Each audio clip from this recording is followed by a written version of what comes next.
네, 안녕하십니까. 용수 목사입니다. 오늘 함께 나눌 말씀은 사도행전 5장 12절부터 16절까지 말씀입니다. 사도들의 손을 거쳐서 많은 표징과 놀라운 일이 백성 가운데서 일어났다. 그들은 모두 한 마음이 되어서 솔로몬 행각에 모이곤 하였다. 다른 사람들은 누구 하나 감히 그들의 모임에 끼어들지 못하였다. 그러나 백성은 그들을 칭찬하였다. 믿는 사람들이 더욱 늘어나면서 주님께로 나아오니 남녀 신도들이 큰 무리를 이루게 되었다. 심지어는 병든 사람들을 거리로 메고 나가서 침상이나 깔자리에 눕혀놓고 베드로가 지나갈 때에 그 그림자라도 그들 가운데 누구에게 덮이기를 바랐다. 또 예루살렘 근방의 여러 동네에 사는 많은 사람들이 병든 사람들과 악한 귀신에게 시달리는 사람들을 데리고 모여들었는데 그들은 모두 고침을 받았다. 아멘. 자, 오늘 이야기는 아나니아와 삽비라의 이야기 이후에 초대교회의 부흥의 현장의 모습을 그대로 기록해 놓고 있습니다. 이것을 역시 우리가 문자 그대로 읽어서 신비주의적인 관점에서 읽어버리면 오늘날도 특별한 사도들에게 어떤 이런 신비적인 역사를 일으키신다라는 쪽으로만 해석을 하는 그런 아주 잘못된 방향으로 흘러갈 수가 있습니다. 여러분, 이 본문을 읽으실 때 사도행전을 기록하고 있는 이 누가의 관점, 그 시선을 놓치면 절대 안 됩니다. 오순절날 성령 하나님이 이 땅에 오셨습니다. 그리고 방언, 각 나라의 언어로서 예수 그리스도의 복음을 이 온 열방에 선포했습니다.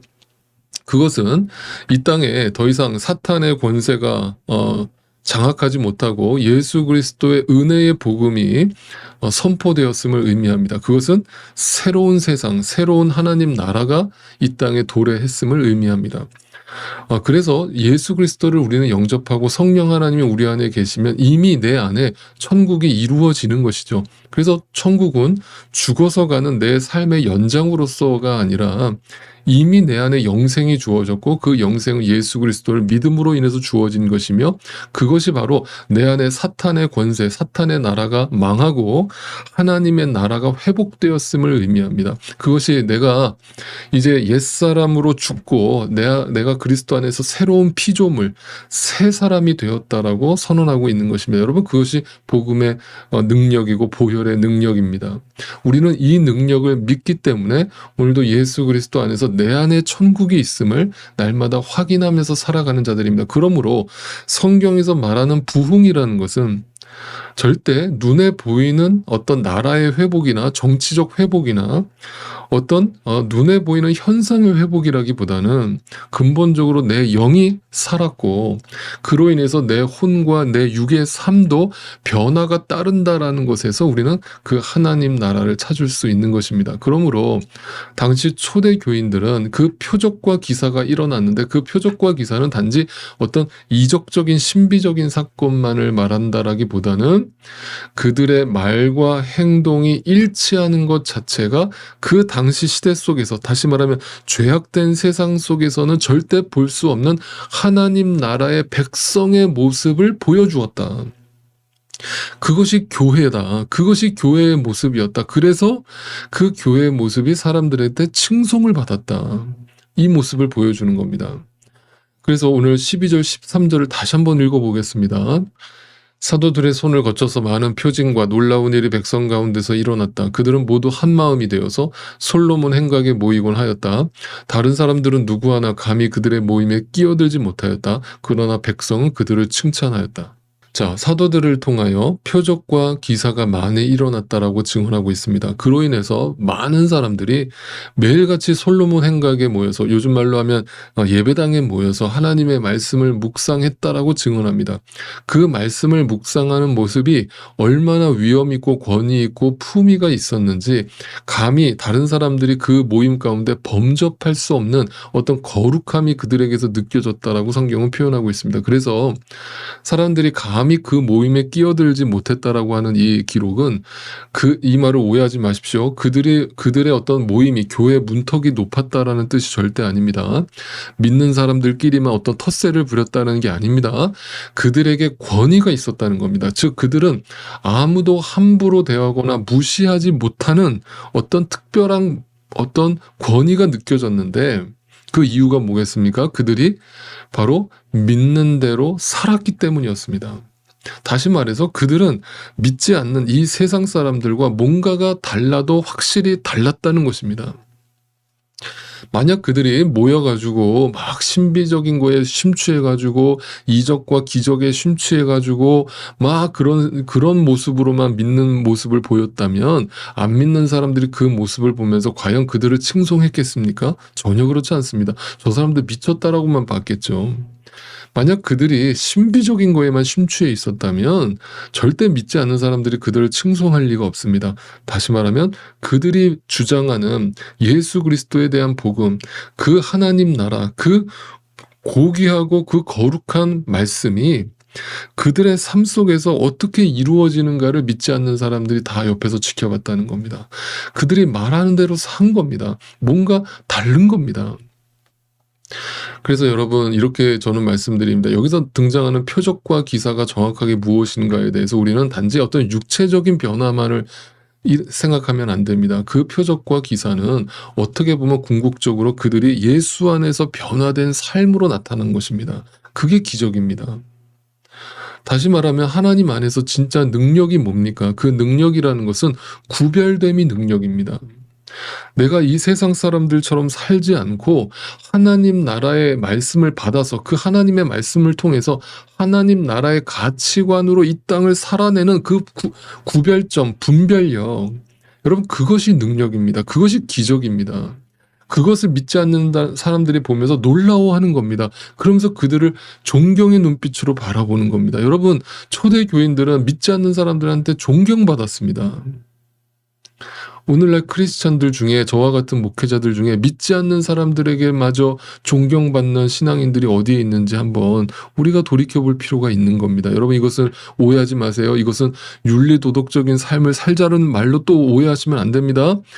내 영이 변하면 내 혼과 육의 삶도 변한다는 것을 말씀드리는 거예요. 이건 열매로 맺혀지는 것이지 우리가 인격적인 수양을 쌓자라는 얘기를 하는 것이 절대 아닙니다. 그런 의미에서 우리 안에 성령이 오셔서 우리 안에 열매를 맺어내시면 그 구별점과 분별력을 우리 안에 허락하시는데 그것이 거룩함으로 나타나겠죠. 그래서 뭔가 저들과 다른 삶을 살기 시작하겠죠. 그래서 여러분 저는 믿는 사람들은 멋있다고 생각합니다. 진짜 예수 잘 믿는 사람들을 혹여라도 보신다면 여러분 보세요. 정말 멋있게 삽니다. 그의 인생이 멋있고 사람이 멋있습니다. 여러분 이 멋있다라는 표현을 오해하지 마세요. 또 외모적으로 멋있다는 말 아니죠. 외모적으로 아름답다는 뜻이 아니죠. 그 멋있다라는 말은 언제 사용됩니까? 구별됨에서 나옵니다. 그것이 능력입니다. 저 사람은 정말 진리의 말씀대로 살아가는 그 자는 겸손함으로 나타나고 진중함으로 나타나고 무게 있음으로 나타납니다. 그리고 선함으로 나타납니다. 그리고 신실함으로 나타납니다. 그게 사랑으로 또 나타납니다. 그 사람 속에 그게 열매로 확인됩니다. 그런 사람들을 만나면 그 스스로 그냥 우리도 모르게 마음속으로부터 존경심이 나오지 않습니까? 그건 그 사람 자체가 멋있어서라기보다는 그 사람 안에 있는 예수 그리스도가 멋있는 것이죠.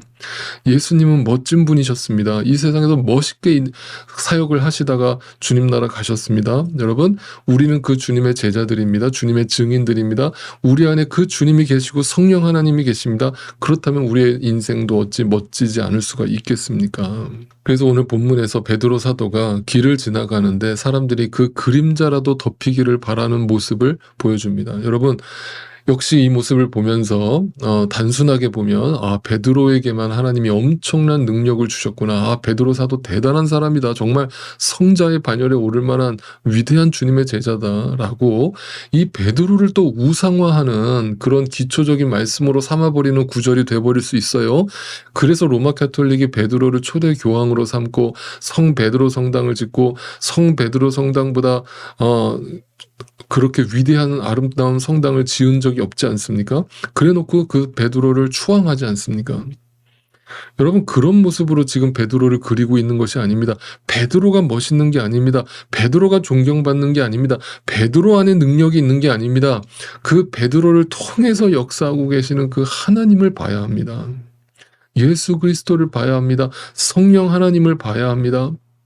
그걸 볼 때 그 안에 능력이 있음을 확인하는 자는 사람 앞에 엎드리는 것이 아니라 그 하나님 앞에 엎드리는 것이죠. 그래서 인간의 연약함을 대표하는 베드로를 통해서 하나님의 기적과 이적이 일어난 이 사건은 성령 하나님의 강림 사건으로부터 시작된 예수 그리스도의 복음의 선포가, 그로 인해서 약속되었던 그 만물의 갱신이 이제 드디어 하나님 나라로서 이 땅에 도래했음을 만방에 선포하는 사건이었던 것입니다. 그래서 이것이 교회의 부흥으로 나타나고 선포되었던 것입니다. 그러니까 단지 이 부흥이 숫자적 부흥이 역시 아니었음을 분명히 기억하시기 바랍니다. 그래서 그 모든 표적은 누구를 향하고 있는 것입니까? 예수 그리스도를 향하고 있고 하나님 나라를 가리키고 있는 것입니다. 이것은 단순히 질병을 치유하고 이 땅에 어떤 우리의 문제를 해결하는 것에 초점이 맞춰져 있지 않습니다. 이 땅에 지배를 하고 있던 그 사탄의 권세들을 멸하시고 하나님 나라가 이 땅에 도래했음을 교회가 선포하고 있는 모습인 것입니다. 마찬가지로 오늘날 우리도 믿는 자들로서 이런 모습으로 살아가야 되는 것이 마땅한 것이고, 이런 열매가 나타나야 되는 것이 마땅한 것입니다. 믿는 자들에게 있어야 될 표적과 기사는 날마다 예수 그리스도를 주님으로 삼고 그 주님을 날마다 의식하면서 믿음 안에서 살아가는 모든 순간이 되어야 할 것입니다. 모든 순간입니다. 어떤 상황 속에서 누구와 만나서 대화를 하든, 내가 집에서 가정일을 하든, 여러분 이렇게 아침 묵상을 하든, 어떤 순간 속에서도 우리는 누구를 의식하며 살아가는 것입니까? 하나님을 의식하면서 살아가야 됩니다. 여러분, 그것이 우리 안에 표적과 기사로 나타나는 것이고, 그것을 믿지 않는 사람들이 우리의 그런 삶을 보면서 저 사람 뭔가 다르다라는 것을 보게 되는 겁니다. 여러분, 그럴 때 그분 안에 있을 때, 그 말씀 안에 있을 때, 그 말씀에 사로잡힌 바 될 때, 오늘도 우리 안에 치유와 회복과 변화가 일어날 수 있음을 믿으실 수 있기를 바랍니다. 우리의 영만 구원받은 것이 아니라 우리의 혼과 육의 삶도 변화가 일어나며 치유가 일어난다는 사실을 믿으실 수 있기를 바랍니다. 그래서 오늘도 그분의 말씀 안에 거할 때 우리의 마음속에 있는 우울증과 번민과 근심과 내일에 대한 두려움과 어떤 인간적인 열등감과 나의 낮은 자존감과 날마다 나를 무너지게 만드는 자괴감이 예수 안에서 치유되고 회복되는 것입니다. 여러분, 주님은 살아계십니다. 주님의 말씀은 힘이 있고 능력이 있습니다. 오늘도 그 말씀 안에 거하십시오. 그분 안에 거하십시오. 말씀을 믿으십시오. 그랬다면 그 말씀의 가치관으로 살아내십시오. 그 주님을 날마다 의식하며 살아가십시오.